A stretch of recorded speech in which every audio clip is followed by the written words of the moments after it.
Yesterday, Director Redfield testified that CDC has tested about 4,900 people. By comparison, South Korea tested more than 66,000 people within just 1 week of its first case of community transmission. South Korea has now tested more than 196,000 people, but we are not anywhere close to that. They started conducting drive-through testing, but people here in the United States can't even get tested by their own doctors.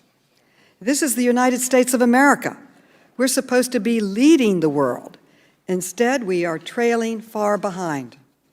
How did South Korea test so many people so quickly, but we didn't even test a fraction of that number? Why did it take so long? We must do better.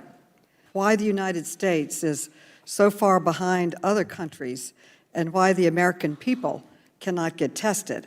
Our first case of coronavirus was on January 21st, and the U.S. has tested approximately 4,900 people so far.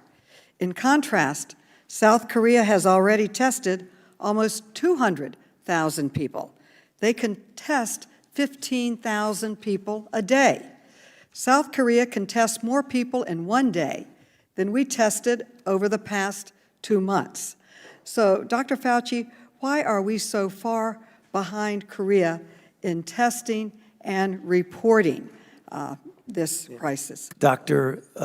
Redfield has the numbers and a little map that he might want to show you about that, because I don't have that in front of me. If we don't test people, then we don't know how many people are infected. Is that correct? That the CDC has already started that in 6 sentinel cities and will expand that in many more cities. But you're absolutely correct. I really want to get to South Korea and their 50 mobile testing sites that they've set up where people can just drive up, get a quick swab, get a test, and results in 2 days. And this is a question to Dr. Fauci and to Dr. Redfield. These centers minimize interaction between patients. It helps mitigate the risk. And why haven't we set up these mobile labs? Are we planning to set them up? CDC's role in this was we very rapidly, within almost 7 to 10 days, developed a test from an unknown pathogen once we had the sequence.